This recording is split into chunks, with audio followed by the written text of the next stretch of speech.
This is a Rimworld story. Fernando was a loyal janissary of the Empire of God.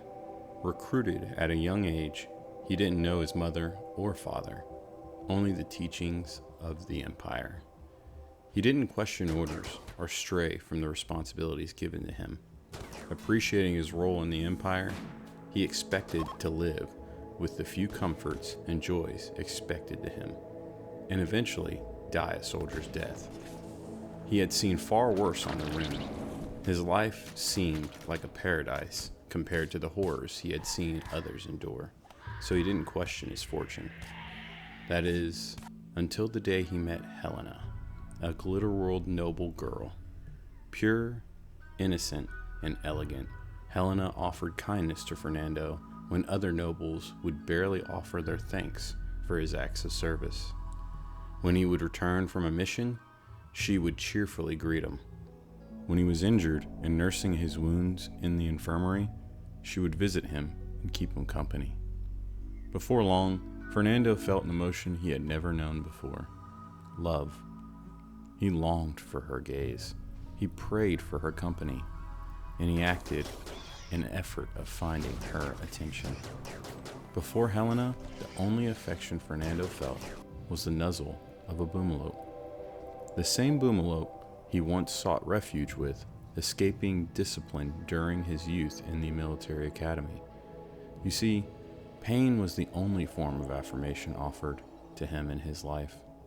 As a janissary, he had some freedoms, but love was strictly forbidden and even demonized. He was taught that emotions like love and lust are seeds of weakness sown by the dark architects who only want to see him suffer. Heroism. That is what a janissary exemplified. A select few chosen by God to battle the evils of the architects. Fernando felt guilty for his interest in Helena, even ashamed. He couldn't help himself though. During missions, he often picked up extra injuries just to have the opportunity for another infirmary visit. Finally, a day had come when Fernando's stay in the infirmary didn't yield any attention from his beloved Helena. One missed visit turned to 2, then 3, and so on. A quadrum had gone by, and many an injury had been endured, but no greetings or meetings from Helena. His longings took a hold of him. The next time he was in the infirmary, he did what no janissary would dare to do. He asked about the Glitterworld noble. Questions about the Glitterworld nobles were strictly forbidden. The attending doctor wasted no time in filing a report on Fernando's interest. Without any warning, Fernando awoke in a vat, where he could see Helena's smiling face looking back at him through the glass. Immediately, he noticed the monitors out of the corner of his eye, noting his elevated heart rate. Within an instant, his attention was redirected towards an elderly genie with augmented pale green body parts and a glowing eye. Archotech. The very thing he was made to hunt. Why is it here on this individual? Where is here? How did he get here? Where did Helena go? The genie spoke, his voice oozing, unsettling, and cold. You are just the anomaly I have been looking for. Yes, a janissary who lusts for more than the heroism blessed by God himself. With some luck, you will prove my thesis correct. You see, your whole existence is a lie. You weren't chosen because of your greatness or potential.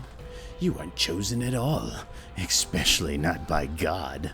You are the product of circumstance, weak, pathetic, and destined to serve as a tool. You are just orphaned flesh fostered into purpose. The purpose of guaranteeing the safety of the denizens of the Glitterworld. A tool. Do you see my architect appendages?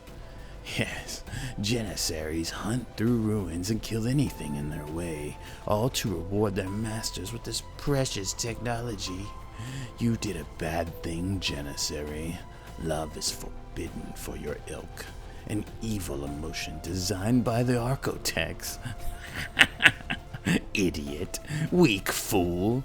Architect is brilliant, and we desire more of it. Your purpose is simply to fetch it when we desire. Now you are faulty and must be discarded. Thank you for your service, soldier. Oh, and Helena, the woman you would break your oaths for, she will be informed of your passing. You died honorably in battle, of course, assuming she isn't killed for interfering with the Janissaries.